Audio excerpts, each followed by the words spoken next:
Welcome to Making a Breakthrough in Your African American Research. Thank you for joining us. My name is Suzanne Russo Adams, and I will be the moderator for this session. Before we get started, I wanted to quickly introduce you to the webinar console. We will be taking questions from the audience at the end of the web seminar. You are welcome to submit questions at any time during the presentation, and we will try to get to as many of those questions as we can at the end of the presentation. Please type your question in the box and hit Submit Question. Below that, you will see a button that says Enlarge Slides. If you want to view the slides full screen, simply click this button. However, if you want to submit a question, you will need to toggle back to the smaller slide view in order to do so. Additionally, there is a Help button below the Enlarge Slides button. Press Click Help if you are having any technical issues, and our technical team would be happy to assist you. Additionally, if you are having any audio or slide issues, please hit F5 to refresh your slides before clicking on Help to see if this corrects the problem you're experiencing. This webinar is being recorded and will be available in a few days for review. You will receive an email notifying you when the archive becomes available. Our web seminar this evening is sponsored by Walmart. Strong families grow from strong roots. Who we are so often starts with where we've come from. And to really know our roots, it's necessary to reach back in history beyond a generation or two. Through Walmart's partnership with Ancestry.com, you will be able to research your family's origins, learn the importance of genealogy, and begin discovering your ancestry. We are so pleased to have such a knowledgeable resource for our web seminar this evening. Our speaker is Marjorie Scholes. Marjorie is a professional genealogist and a retired registered nurse who started family history in 1984. It was an uncle's statement, "Your grandfather was one of 24 children," that prompted her quest for the family's history. She has identified over 1,800 direct descendants of a great-grandfather who was a slave. Marjorie is a member of several genealogical societies in Louisiana, past president of the California African American Genealogical Society, a member of the Association of Professional Genealogists, a member of the National Genealogical Society, and is also currently a director for the Federation of Genealogical Societies. I'll now turn the time over to Marjorie. Okay, thank you, Suzanne. In this presentation, I'm going to show you through the telling of some of the old family stories. And by using those stories, we're going to analyze the clues within those stories and locating which documents that are found and just try to verify the stories and locate the slave-owning family. Family research for an African American of African descent is very difficult, if not impossible, because of the slavery and the surname naming patterns. Slaves were listed by a number on the slave schedule under the owner's name. Slaves did not have a name of their own. And through family stories which are passed down, these were the only clues for some of the family's histories. First off, what you really want to do is start collecting those stories. Talk to those older family members. Look for old letters. Then you want to analyze those stories. Look for the key elements. And by key elements, the who, the what, the when, and the where. What was going on with the family members? When did this take place? Once you've gotten all of that and you've collected all of that, then you want to start looking at your census records, your population schedules, as well as the slave schedules. And in this presentation, we're going to go over some of these documents. You want to also learn about the court records. How were the records recorded in the county or the state in which you're doing your research? Vital records. It's important to know about when the vital records began. For this presentation, I'm going to be looking at Louisiana state records, and Louisiana state records, vital records really didn't start until in the early 1920s. Even though it became law in the 1914s, all of the clerks did not actually start recording it. So it's going to be important for you doing your research to find out when those records, recording of those records began. You also want to learn about county histories, looking at what was going on in the county, the parent county, when the state became a state, what kind of history you can find. You also want to be familiar with the city directory. how were they published, when were they published, and what information contained. Then you want to look for your manuscript collections. And I'm going to talk just briefly in a moment about those manuscript collections and where they are. Now let's start out with this family story. There was this old man who would ride his horse and come by for a visit. And Grandma would send us to get something cold to drink for him. When we would complain, she would say, "Shush, child, that's your uncle. His name is Calvin." Now, this is a direct quote from an aunt who was a child at the time. She was this child that was questioning her grandmother. Another part of the story was Kate was born in Africa and brought by ship to Virginia. Grandma Kate had only one child. Jerry was fathered by the straw boss, Buck Mulkey. Oh, and they lived on Gus Scott's plantation in East Feliciana Parish, Louisiana. We carry the slave owner's names. Again, this was a direct quote from one of the family members that was relaying the stories as told by her. Papa Jerry moved to Thompson's plantation, and he was known as Mr. M, and his wife was Miss Millie. This lady was a young girl that knew her Papa Jerry. So she was able to tell her exactly where the Thompson plantation, and even to date, this lady is still living, who is my mother, and she took me to the location of this plantation. Then you want to really start looking at those family stories. Where are they? Who has the stories? And what do they contain? Exactly what is in the letter that was written by a family member? This particular letter says that Gus Scott brought a slave woman from Virginia named Kate as a cook for his plantation. Kate, having no surname, took the name of her master, Scout. Gus hired a white boss named Buck Mulkey, and Buck fathered the illegitimate son and the only son of Kate. This was in about 1864. But later on, she writes and says, this was not the only son of Boss Mulkey. Buck had two sons for his wife, Calvin and Allen. Here's another component of that very same story, that oral history that I had mentioned previously. Here's someone else that was a child at the time and relate this to a family member.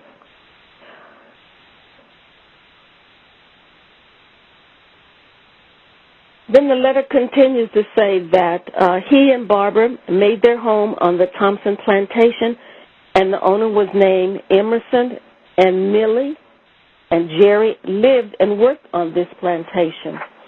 So we're going to look and find records and document to see how accurate this information is. Within the family, we found the actual death certificate of Jerry Scott.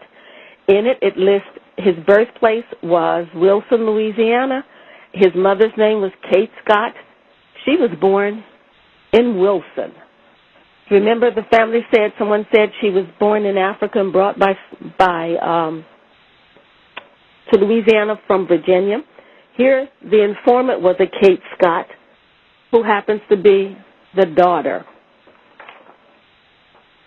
of Jerry.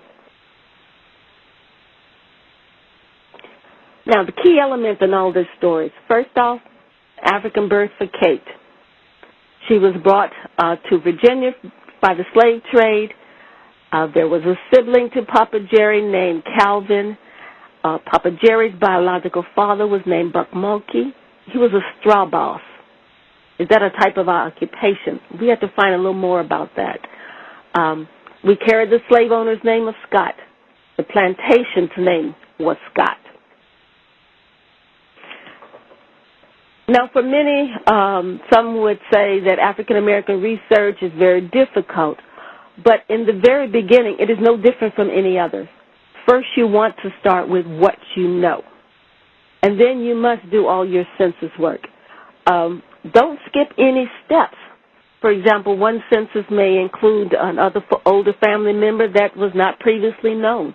So you want to make a note of that. So don't stop by saying, okay, I know my family was here this year, and I'm trying to find them before that time. Do the census work from what you know right now, what's available right now. Now, in 1870, that was the first census where everyone was listed by name. Before 1870, African Americans were listed only if free person of color. Now, there was, in the first census in 1790, there is a special census that was put out, published by NARA in 1973. It is a compiled listing of free black heads of family in the first census of the United States in 1790. If you're a researcher, you're fortunate enough to be able to go back that far for your African American research, look in that 1790 census. The free black heads of families many of them were known by first and last names, but some of them were not. You may only find a first name and a description. Perot, Negro. Phillips, Negro. Mosley, or you may just find the word Negroes free, and we'll give you the number in that family. So you want to take a look at that particular publications or actually look for the census records for that state and areas. Now, before this time, you have to search other resources. Before the 1870, you're going to start looking for other records. So let's take a look at Jerry Scott's family. Here in the 1930s, we have Jerry Scott, his wife Barbara, and several children. Making a note, looking at this, we find that we have the birthplace of Louisiana for Jerry. We also see that there was no ownership of land.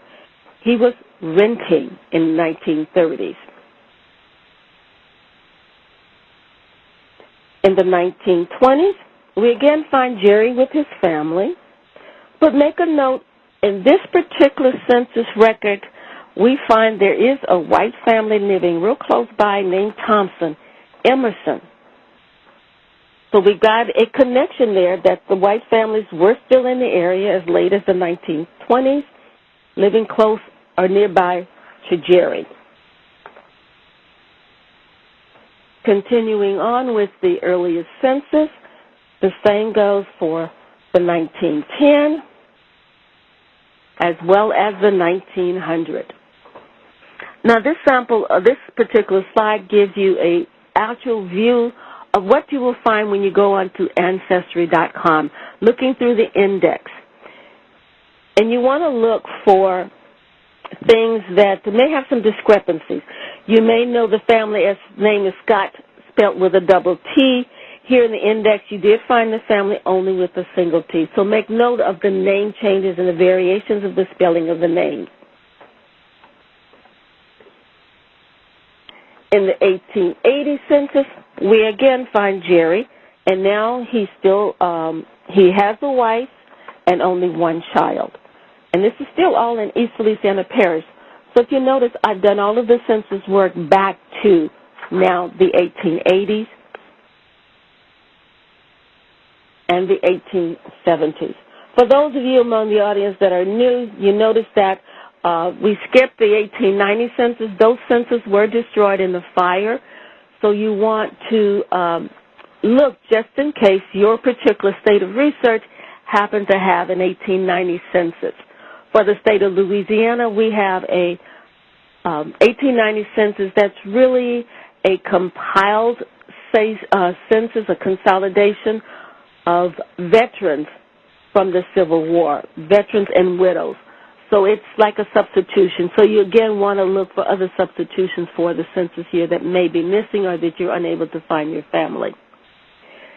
Now looking in the 1870 census, we have again Kate. And we have Kate as a 30-year-old female with a son or a male child, age 12, living with her.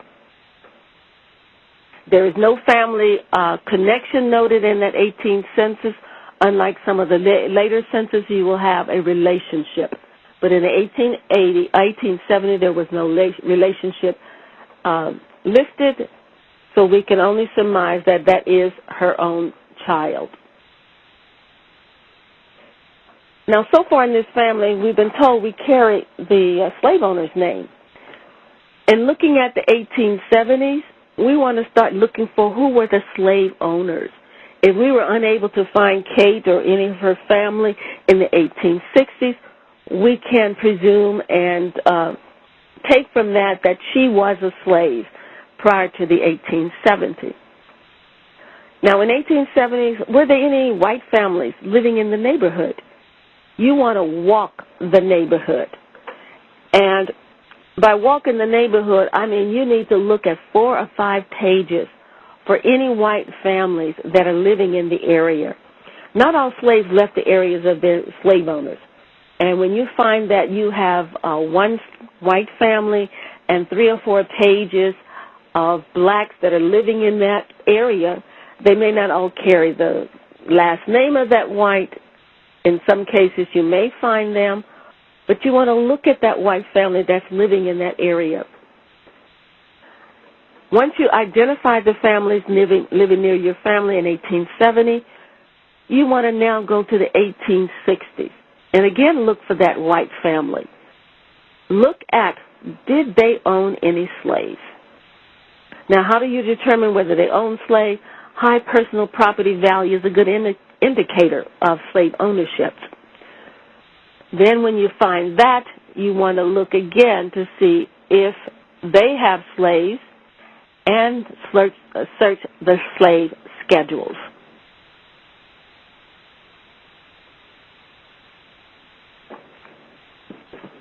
Here we find Margaret.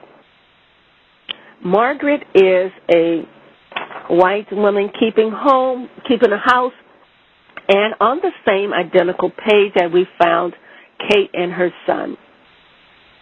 She's the only one on this page, but when I looked at previous pages before and after, I found that there was another Scott, an E.A. Scott.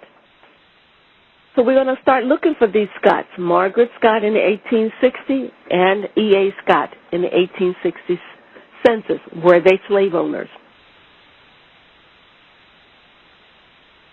Here I found a publication of the indexing of the 1860 population schedule. I did find there was a family of Scott. E.A. Scott, he's a 35-year-old planter born in Louisiana, and he had $40,000 worth of personal property. Also found a Gustava Scott, a 28-year-old planter, that had $34,000 worth of personal property. So as I said, that's a strong indication that they may be slave owners. But let's look at that. Here we find a slave schedule, and in this slave schedule we find an E.A. Scott who owned 51 slaves. Also in this slave schedule, if you look closely at that, and this may not be a good copy to see that, but the 51 slaves live in 12 houses. That could be an important thing to make a note of. Sometimes in researching your family history, and the slave houses may indicate family groupings. So for E.A. Scott, 51 slaves living in 12 houses, he could have had all the children together, or he could have had all the females and the males together. But you want to look closer a little more. You want to dwell a little more into that. Here we find also G.A. Scott. He owned 39 slaves. This is all in the 1860s. Now, we've looked at the family in the 1860s. We still need to do some more research. I've heard many individuals and presenters talk about, or even just researchers talk about, oh, I hope my slave-owning family died before the Civil War. And they said it jokingly, but meaning they wanted to look for some more records. In the slave schedule here, the slaves are only listed by name, age, gender, and race. you have no names for these slave schedules. But there were some enumerators that were given the names of the slaves who were either old, blind, deaf, dumb. But then also, when you're looking at your slave schedule, you want to make a note of how they're listed. Are all the males together, all the females, or are they in family groupings? Just make a note of that, because that may lead you later on to show that there is a male, a female, and some children. Now we're still going to continue on with our white family. We're going to do all of our census research as well. For the 1850s, we know that we found Gustav and Edwin in 1860 owning slaves. Let's see where they are in the 1850s. In 1850, I found an Alex Scott. This is also a publication that was put out by the East Feliciana Committee. They found, in this book I found that Edwin and Gustav was living with an Alex Scott. But I didn't find an Alex Scott being a slave owner in 1860. So is this a family? Is Alex the parent of Edwin and Gustav? Does Alex own slaves? Looking at the 1850 slave schedule, Alex Scott has 103 slaves. Now, having no names on the slave schedule, you really want to start researching the slave owners and the families for their documents and the documents that would contain the names of the slaves. You will go through, as another means, if you're doing it online, you can go through FamilySearch.org to the library catalog and do a locality search. You want to look at how records were recorded for that particular state. In this instance, for the state of Louisiana, I found under locality search notarial records. The court records where many were recorded by the notaries. Also, in that locality, doing that locality search, you will find some probate records. And in those probate records, you will find the wills and the estate inventories. Okay, in review here, we found Margaret Scott in 1870 and E.A. Scott, but no G.A. Scott. We found G.A. Scott in 1860 and E.A. Scott, but no Alex. 1850, we found Alex Scott with many slaves and his family. It does include E.A. Scott as well as G.A. Scott. Okay, what are the possibilities? Here I want to make note that you need to learn to develop a timeline. In order to find individuals, a timeline would be very helpful in documenting your research progress and documenting any type of historical event that may have taken place where your family, there's a paper trail in identifying and locating your family. Okay, looking at these Scotts, what are the possibilities that Alex Scott died between 1850 and 1860? Where do I find that information? We know that G.A. Scott was not around in 1870, but we have him in 1860, so he possibly could have died between 1860 and 1870. In 1870, we have a Margaret Scott. Because you don't have the marital status in that particular census, doesn't say whether she's a widow, single, or married. Could she be the widow of G.A. Scott? Where do you go from there? So there is that first question whether Margaret and Gustav was married. I looked at the East Feliciana marriage records, and in it I found that Gustavus A. Scott married a Margaret Bogner the 2nd of December in 1852. There was a Margaret found in the neighborhood of Kate in 1870.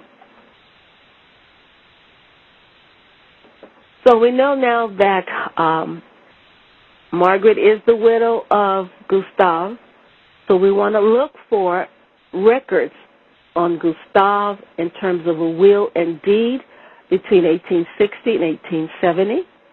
We know that we did not find Alex in 1860, so we want to also look for wills and deeds for Alex Scott between 1850 and 1860. Now, in Louisiana, will deeds are recorded by notary public. At the time of the death, the family files to open a succession, or many of you may have heard of succession in some states, otherwise it may be called probate. They'll open the succession on the estate, and experts are selected and sworn in to appraise its inventory. The estate is then divided or partitioned into equal lots based on the value given the various items in the estate. Remember I mentioned that the personal property included slaves. Well, you also will find in those inventories the slaves are listed among the horses, the cattle, and all the household furnishings.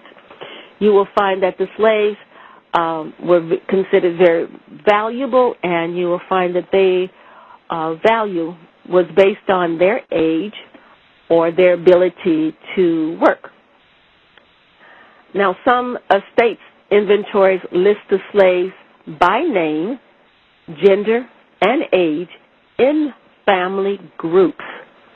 So wouldn't it be nice to find your family on an inventory and it gives you all the information about the parents, who the parents were, and the ages of all of the family members at that time. Here we have the actual inventory of Alexander Scott. This inventory was recorded in February of 1852. The following is an inventory and estimation of the succession property in community between Alexander Scott and Sarah, his wife, both deceased. And there you find that they're all listed. The names of each one of the slaves, their age, and their value.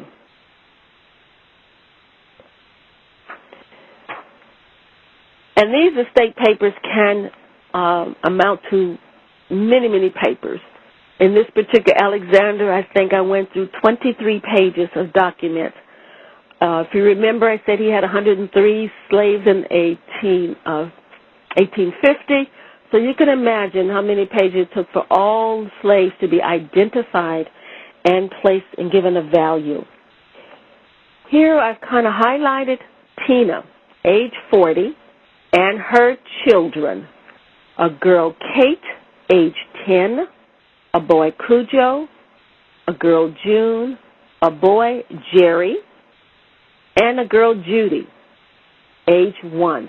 This is the family that I surmise to be Kate's family. Again, we have a listing of the family.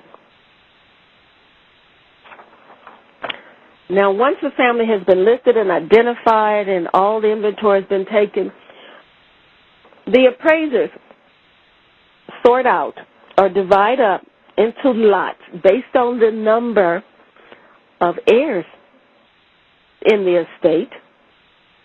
And here we find that lot number 3 consists of man Prince, woman Eveline, woman Patsy, boy Koofy, girl Robin, and a girl Kate. Is this my Kate? Is this the Kate that the family history told me that a girl named Kate was bought by Gus, and it was on Gus Plantation? On this same document, the lots haven't been formed, and the experts, the heirs, draw their lots, whereas Gustavus A. Scott drew lot number 3. So here we find that a Gustavus Scott did have a slave named Kate in his plantation.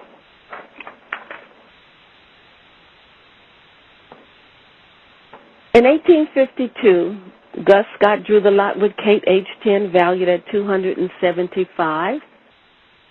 We have her in the 1852 inventory. What happened to her after 1852? On the 1860 slave schedule, is she one of the females listed? We'd have to go back and look at that. Look at her age. Look carefully at that 1860 schedule. And at this time, you want to compare or match Kate's age with the ones in the slave schedule, and to see if there is a mulatto male, age about 2. Remember, we found a male child living with Kate in 1870, age 12, so 1860 he would be a mulatto child about age 2.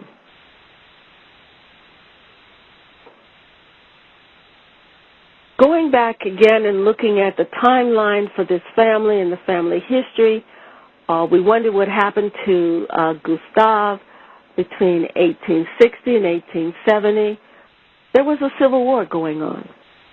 Was he a soldier during the Civil War? Did he serve in the Civil War? You want to look at those Civil War records. And doing the Civil War search under the internet, the website for Civil War sailors and soldiers, I found that there was a Gustavo Scott in the 1st Cavalry, Confederate Army. And my question was, did he die during the Civil War? So then I looked again for grave locators. For anyone that may have died during the Civil War and they were buried in a military cemetery, you will find grave locators will have a listing of those soldiers. Here's a sample of the website where I found Gustave as a Civil War vet soldier. He was in the 1st Louisiana Cavalry, and he was a captain. Also, the burial and memorial benefits. The nationwide gravesite locator, searching for Gustave there, I found that he actually had died on the 11th of September in 1862, and he is buried at the Nashville National Cemetery. So now I'm going to look for some more records on Gustave. What is there available on him after the 1960s? What has been written about the family in the county histories? Was there a Scott's plantation? What is the name of the Thompson plantation? From the oral history we have that the plantation was called Scott, and that Jerry Scott moved into the Thompson's plantation. Are there any family papers? Are there any manuscripts that relates to this family? Where do you find the manuscripts? Manuscript collection. One collection is Nukmuk. But I have found that in going into the state libraries, university libraries in the state that I'm researching, I've had more luck in finding family manuscript collections. And particularly in the state library in Louisiana and also the university library at LSU. They have a manuscript collection in the Hill Memorial Library. I went and looked at some of the records there, but I also had to ask the questions. There wasn't a lot of slave records, a lot of manuscript collection in this library, and I discovered that this particular library only housed manuscript collections for individuals that live within the state. So if you had a family that had a collection that you wanted to place in any library, it would have to be materials pertaining to individuals that have property and lived in that particular area. But in Tulane University, at the Amistad Center, at the African American Research Center, they had a collection, a manuscript collection from all over the United States. Many of these collections are in catalogs, not all of them are, but you want to make sure when you're doing your research, inquire as to whether they have a catalog listing those and what included in that collection, what is included in that collection. At the LSU, I was able to come across a slave sale, and this slave sale I found to be of interest because it was for an E.A. Scott. He was purchasing from a slave dealer in New Orleans a Negro named Nelson, age about 27 years of age. This was another clue as to what was going on with the slaves and the Scott family. Where did they get their slaves? What did they do to obtain the slaves? Were they slave auctions in East Feliciana Parish, or did you have to go to somewhere else to get your slaves? And here, in this particular document, it said there was a John Smith of New Orleans. So it would indicate to me that E.A. Scott traveled to New Orleans for an auction where he purchased a slave by the name of Nelson.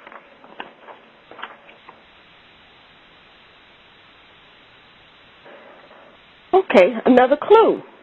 Slave dealer in New Orleans. What does it tell me about this individual? What can I find out? What documents, what records are available? Here I went and looked at city directories and business directories. This particular slide is for the 1858 in New Orleans. It actually had a listing of slave dealers. You have 6 slave dealers listed, given their address for that time period. And here I find there is a John B. Smith. He is a slave dealer in the city of New Orleans. Now, what does this tell me? Where do I need to go with this? If he's a slave dealer in New Orleans, does he know or live near E.A. Scott? Are they neighbors? Are they friends? How did he get to E.A. Scott with the slave? Did he advertise for the slave?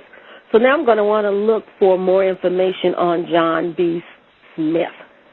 In doing so, I looked in the Census records again to see in the East Feliciana where the Scott family is living, and if I could find a individual with the name of John B. Smith. And I did find a John B. Smith who was also a planter and a lawyer. Could this be the same one? I'm not going to say this is actually the same one. There's a strong possibility that the same John D. Smith that was a lawyer in New Orleans also had his plantation and was a slave dealer. Another clue.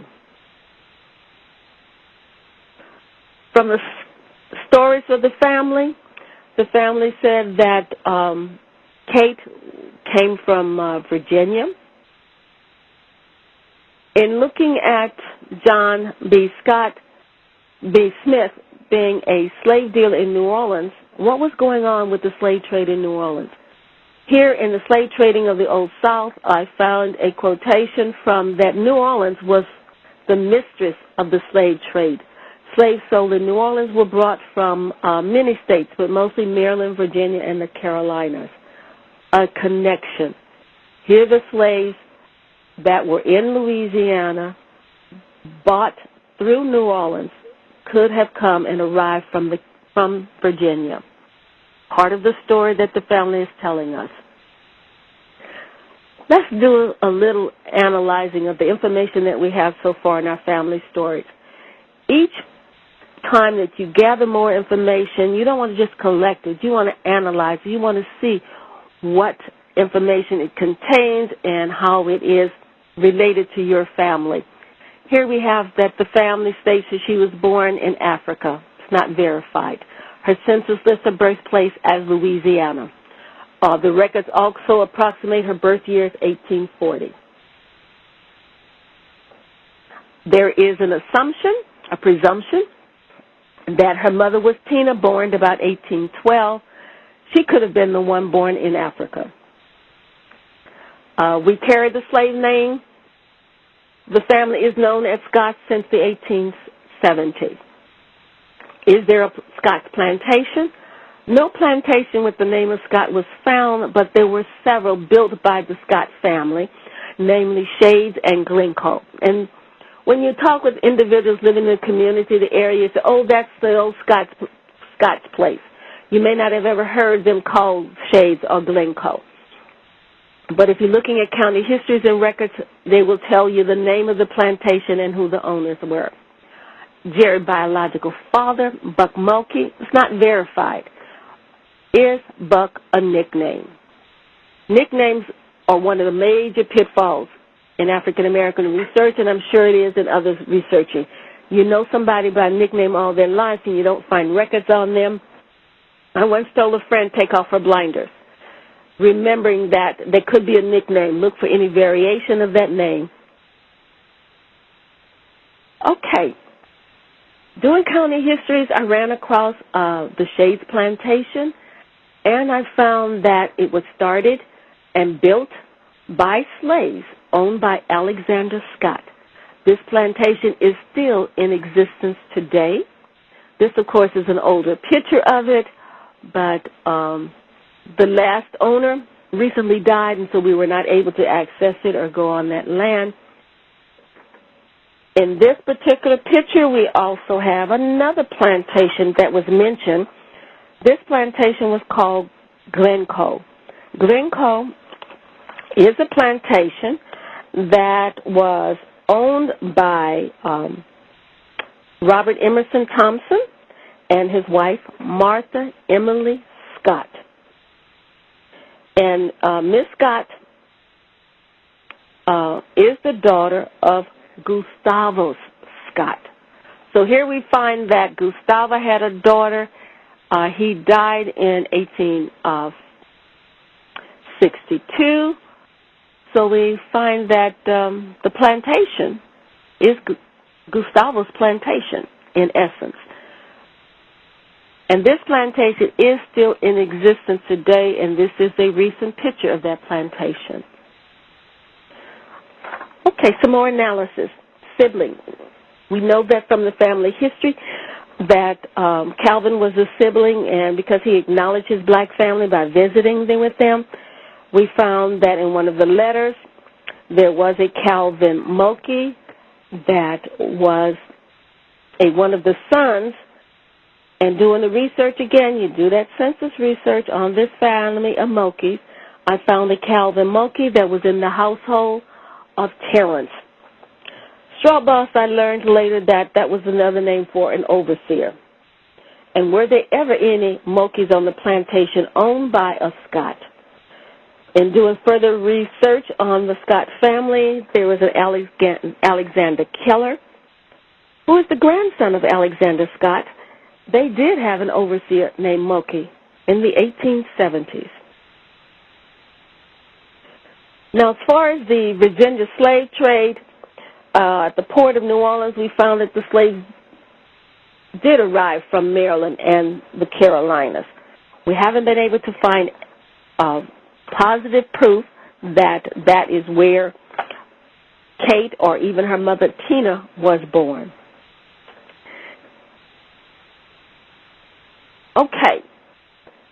Now, much of this research could be considered circumstantial, but for the Americans of African ancestry, the stories were the first clues. And I've showed you how some of the stories could be verified. But you're going to need to do other genealogical proof standards in order to complete your African American research. Some of the research aids that I found very useful, and of those that are not of African descent, these are just aids. I find that there are other sources, like the source, that does have chapters specifically referring to African Americans. I mentioned briefly the Free Black Heads of Family, and there's a new publication, Estate Inventories, which is very helpful in learning how inventories are taken, what kind of information that are contained in those inventories.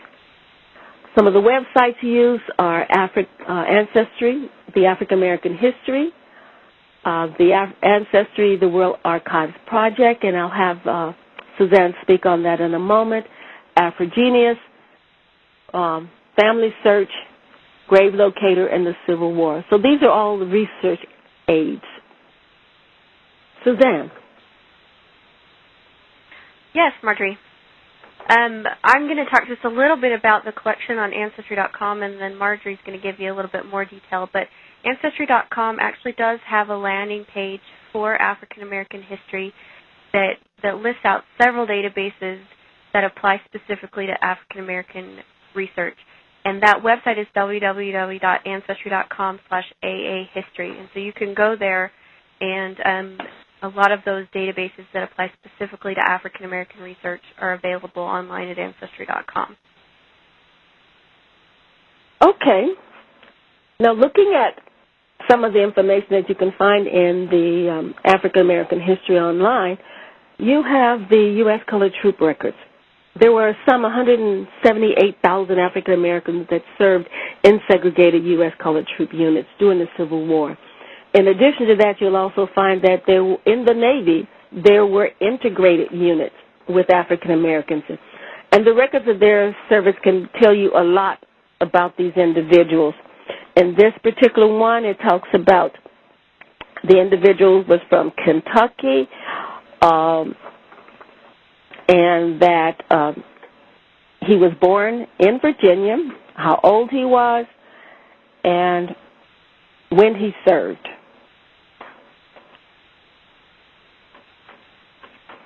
In addition to the U.S. Colored Troop records, you're going to have the African American family history books that are online.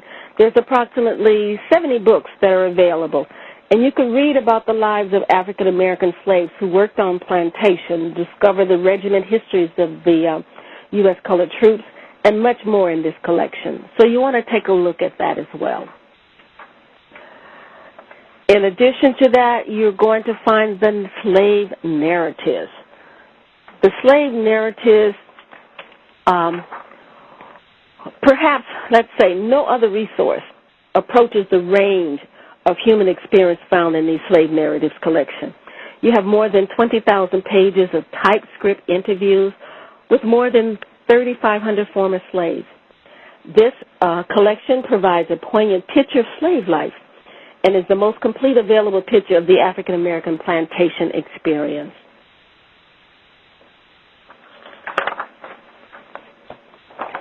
In addition to on those slave narratives and the part of the African American collection, you're going to find that the Freedmen's Bureau of Marriage records.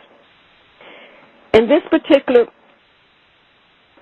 collection, what I found very interesting about these marriage records, that from 1865 to 1868, thousands of former slaves from the 17 southern states had their plantation marriage legalized.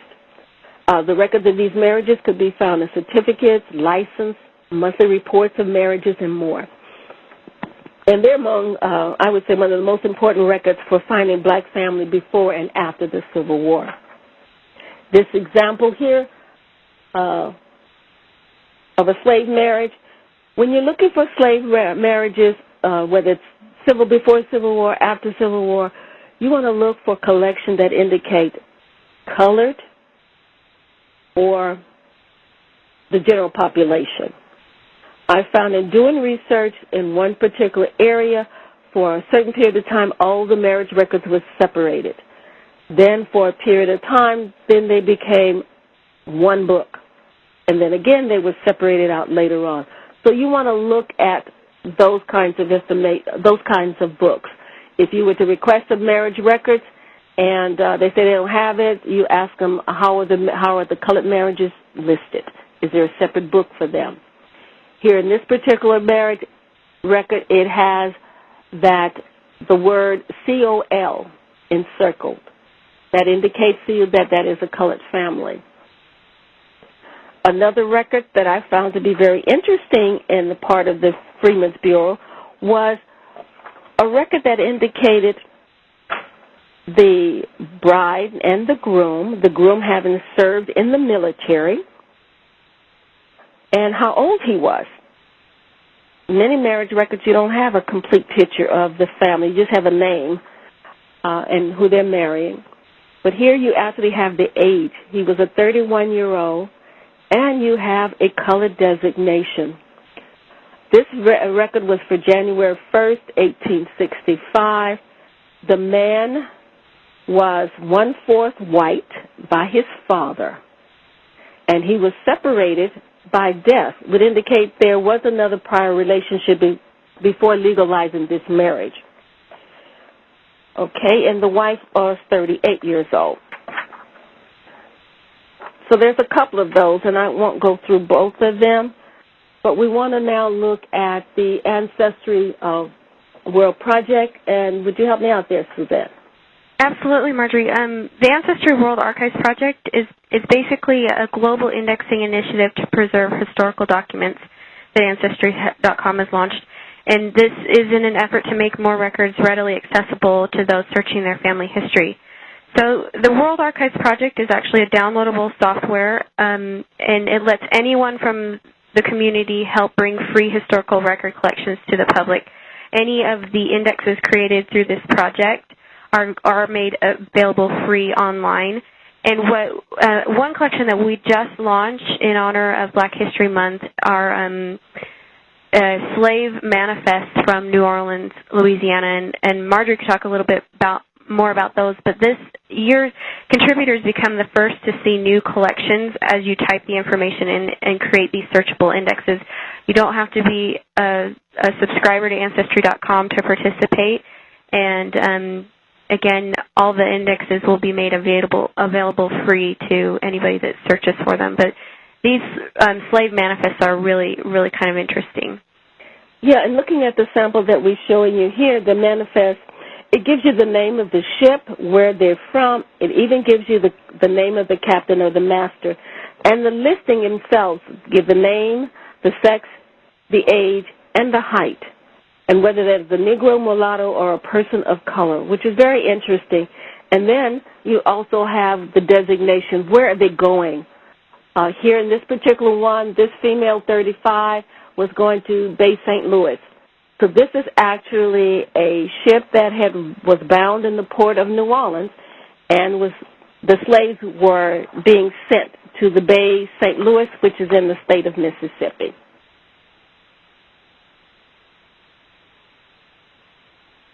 Thank you.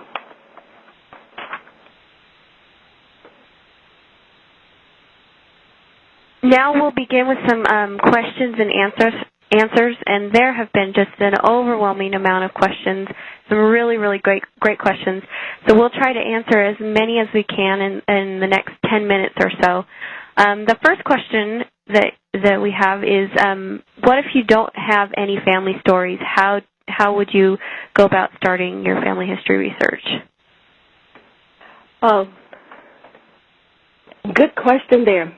If you don't have family stories, what you want to do is just go with what you know in terms of who's living now, and do the steps that I mentioned. Do that census research.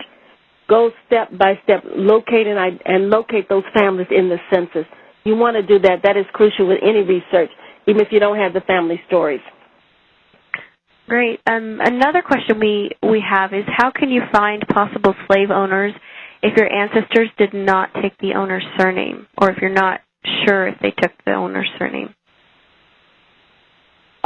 One way that you can do is look at where did you find your family in the 1870s, just post-Civil War. You want to look at the family there. And if the family birthplace is included, to say that they were living in Illinois, but their birthplace was Louisiana. Then you want to start looking at names and families. Families did carry some of the slave owners' names, not necessarily always a surname. In one example, my mother's middle name is Perkins. I would have never known that was a possibly slave owner name, but they gave the family name. So look at your naming patterns of your families, and then start looking for families with that name in the geographical area of your family's birth. Okay, great. Another great question that we had is where do you find those plantation records? And I know you talked a little bit about that, but we also got questions about how common the plantation records are and how many are in existence today. That's an excellent question.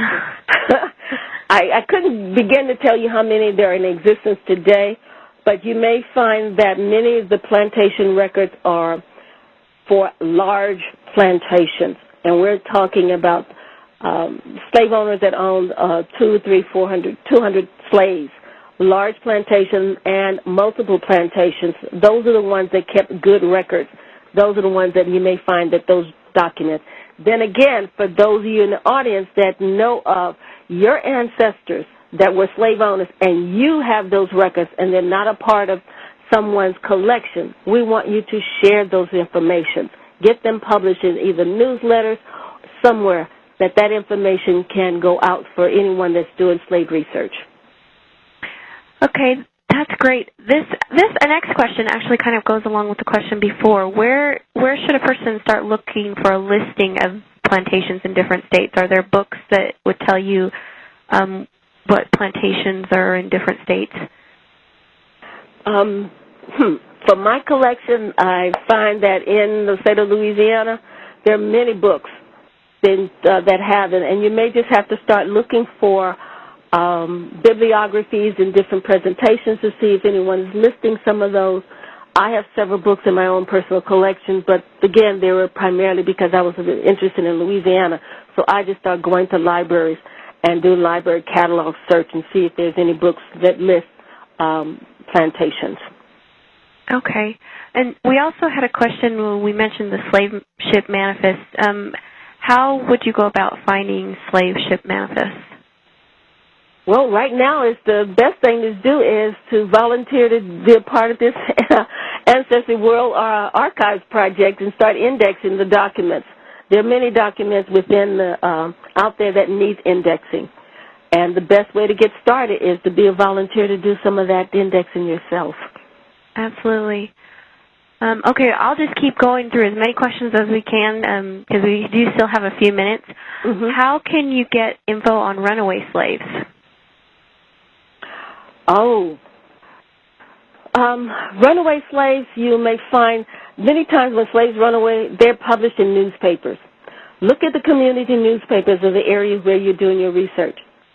The slave owners, when they lost a slave, they advertise runaway slaves. And they give you a description, what they look like, when they were last seen. Then the other thing, right after the Civil War, when families were trying to reunite, they have in newspapers, they listed looking for lost family members or family members that were sold. So your newspapers would be a good source for looking for runaway slaves. Great. Another question we had is, was it common for slaves to be buried with or near their owners? I would say no, they were not common, but you will find that if the slaves were what they call good slaves and were of real value to the families took pride in their slaves, they would bury them close to with the families, or they would have a small cemetery right beside the family cemetery. So I wouldn't say it's common, but you will find that to be a case. Okay. And then somebody also asked, you mentioned the Census of the Free Persons of Color. Where is that available? NARA has that available. That would be the National Archives collection, and it is a special list number 34. Okay.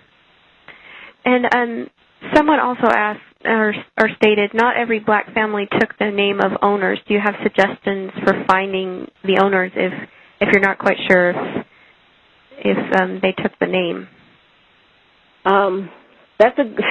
Many of them did not. Many of them did not. I would say what I've seen in documents and different records, it said that 85% of the African Americans did not take the name of their last slave owner. Some of them may have taken the name of their previous slave owner. But what you want to do is start looking up in that geographical areas, any of those family names or any of the families within that geographical area that may have owned slaves and then start looking through their records.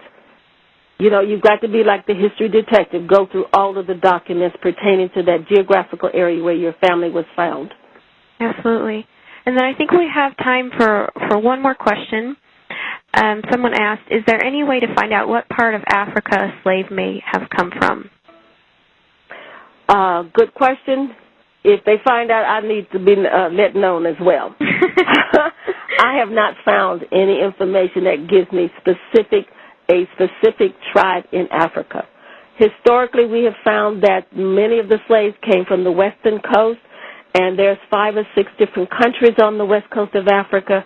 So until DNA gets a little more involved with all of the continent of Africa and have a very good database, I don't know if we could ever find that out. Not in this time frame. Right. Well, thank you so much for being with us tonight. Marjorie, this has been wonderful. I know that I've learned a lot, and we appreciate you all being here. Right now I'm going to send out a survey, but first I wanted to let you know that we will send an email with the links to the websites that were mentioned in the webinar, and we'll also send an email letting you know when the web seminar will be available in the archive to be able to view. You will be able to view this again and download the slides for this web seminar. We thank you very much for being here.